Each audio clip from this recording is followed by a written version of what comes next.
आस्था, धर्म, जाति और विश्वास, इसी पर निर्भर करता है एक नेता का विकास। गंगा का स्वच्छ होना और गंगा घाट पर मल्लाहों का बसना, ये दोनों के लिए जरूरी है, क्योंकि सवाल स्वच्छता का भी है और सवाल रोजगार का भी है। पिछले दिनों शमशान घाट पर अचानक कई गुना ज्यादा लाशें कैसे जलने लगी, इसका ना जांच हुआ है, ना ही इसका कोई जवाब है। हाँ, कुछ मीडिया ग्रुप में डैमेज कंट्रोल का काम जरूर किया है। कोरोना संक्रमण की दूसरी लहर आई। दूसरी लहर में हमारे यहाँ ऑक्सीजन की कमी पड़ गई। सिस्टम तो बना हुआ था, लेकिन प्लांट नहीं था। नतीजा मौत। खैर, मौत की कीमत सबको समझ में नहीं आती है, खास तौर से डैमेज कंट्रोल करने वालों को तो बिल्कुल भी नहीं। धीरे धीरे कोरोना संक्रमण के आंकड़े घटते गए और ऑक्सीजन की व्यवस्था होती गई। कई लोग सामने आए और ऑक्सीजन की व्यवस्था करवाई, लेकिन क्या फर्क पड़ता है। लेकिन ऑक्सीजन की व्यवस्था सरकार ने भी करवाई है, और ऐसी बात नहीं है कि ये ऑक्सीजन काम आने वाला नहीं है। भविष्य में ये ऑक्सीजन काम आएगा। खैर, धन्य है उन लोगों का जिन्होंने अपने बुद्धि का, अपने विवेक का प्रयोग किया और ऑक्सीजन की व्यवस्था करवाई, ताकि भविष्य में हम ऐसी दुर्व्यवस्थाओं का सामना ना कर पाएं। लेकिन उन लोगों को पहले भी जाग जाना चाहिए था। अगर वो जाग जाते तो शायद मौतें ना होती। सरकार कई सारी नई व्यवस्थाएं लागू कर रही है और इन्हीं नई व्यवस्थाओं से नई नींव खड़ा हो रही है। माना कि सरकार की व्यवस्थाएं सुचारू रूप से जनमानस के लिए आ रही हैं, लेकिन क्या सरकार द्वारा दिया जा रहा लाभ जनमानस तक पहुंच रहा है? आम चुनाव होते हैं, जनता अपना जनप्रतिनिधि चुनती है, लेकिन ध्यान रखिएगा, जनता जनप्रतिनिधि चुनती है, अधिकारी नहीं। सरकार तमाम योजनाएं लाती हैं, तमाम लाभ जनमानस तक पहुंचाना चाहती है, लेकिन क्या ये सरकारी कर्मचारी और अधिकारी आम जनमानस तक सरकारी लाभ पहुंचा पाते हैं? कोरोना संक्रमण की दूसरी लहर ने पूरे देश को अपने चपेट में ले लिया। कई सारी मौतें हुई और उसी बीच गंगा में कई सारी लाशें बहती हुई नजर भी आईं। लेकिन वो लाशें कोरोना संक्रमित की थीं या नहीं थीं, ये स्पष्ट नहीं है। ना उनकी जांच हुई, बस उन लाशों को दफन कर दिया गया। संक्रमण फैलने का डर बना हुआ था। हर व्यक्ति को अपने जान की रक्षा करनी थी, आगे भी करनी है। लेकिन सबसे बड़ा चैलेंज था कि गंगा से उन लाशों को कैसे निकाला जाए।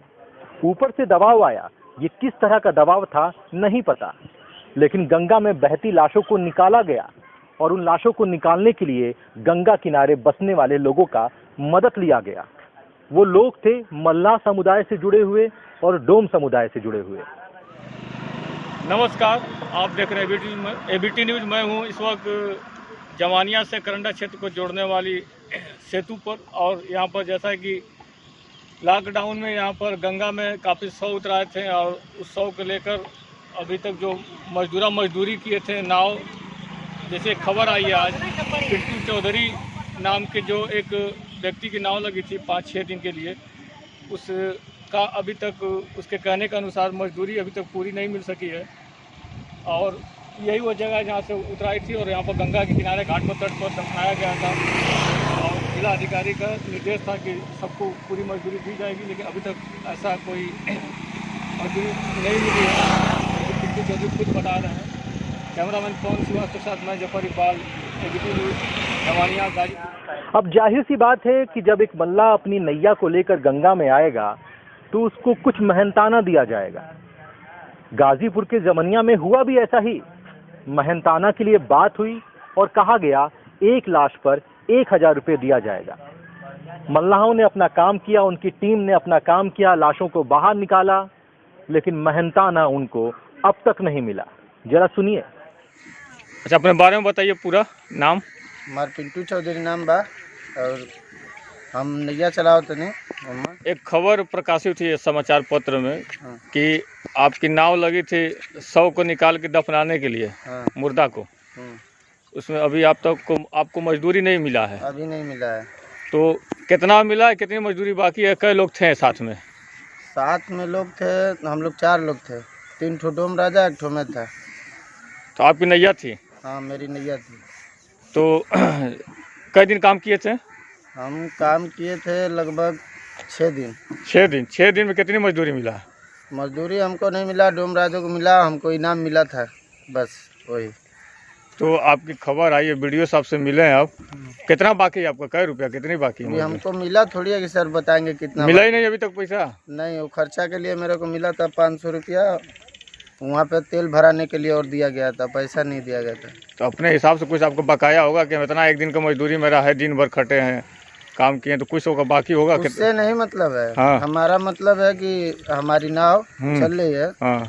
तो 1000 रुपया एक लाश पे बात हुई थी। हाँ। तो हमको वही चाहिए, हमें मजदूरी से क्या मतलब है। हमको रोज 1 लाश पे 1000, तो 57 लाशें गई हैं। अच्छा, 57 लाश निकली है, 1 लाश की 1000 रुपया मतलब कहा गया था? हाँ, कहा गया था हमारी नाव जाएगी तो। अच्छा, तो अभी तक मात्र 500 रुपया मिला है। हाँ। तो कल वीडियो साहब से बात हुआ तो क्या बोले थे? वीडियो साहब से बात किए तो क्या नाम JP पांडे हैं कि कौन, उनका सब पत्र लिख कर दिए हमें। अच्छा। बोले कि वहाँ फ़ोन कर लेना। अब इनका कहना है कि इनकी बात वीडियो से हुई और वीडियो ने कहा कि किसी JP पांडे से बात कर लीजिए। अब ये पांडे जी कौन है पता नहीं। एक समाचार पत्र ने इस खबर को प्रमुखता से प्रकाशित किया। अब इस बीच में गंगा के पानी में कोरोना संक्रमण फैलने का मामला भी सामने आ रहा है। कन्नौज से लेकर गाजीपुर तक जांच हो रही है, गंगा से सैंपल लिया जा रहा है, कुछ दिनों में रिपोर्ट भी आ जाएगी। माना कि गंगा में पहले भी लाशें बहती थी, लेकिन पिछले दिनों में जिस संख्या में लाशें बही हैं, उससे साफ स्पष्ट होता है कि मौतें ज्यादा हुई हैं। लेकिन हमारे सरकारी आंकड़े तो कुछ और ही कह रहे हैं गाजीपुर के, कि कोरोना संक्रमित से मौतों का आंकड़ा जो गाजीपुर की तरफ से आया है और जो यहाँ के लोकल लोग कह रहे हैं या शमशान घाट के लोग कह रहे हैं, आंकड़े मैच नहीं कर रहे हैं। लेकिन शमशान घाट वाले भी यही कह रहे हैं कि ये तो नहीं पता कि भैया ये लोग कैसे मरे हैं, लेकिन हाँ, मौतों की संख्या बढ़ गई है। तो इस पर भी तो जांच होनी चाहिए कि आखिर ये मौतें कैसे हुई हैं, अचानक से इतने सारे लोग कैसे मर गए। अगर कोरोना से नहीं मरे तो फिर किस बीमारी से मरे, किस तरह से मरे, ये भी तो सच सबके सामने आना चाहिए।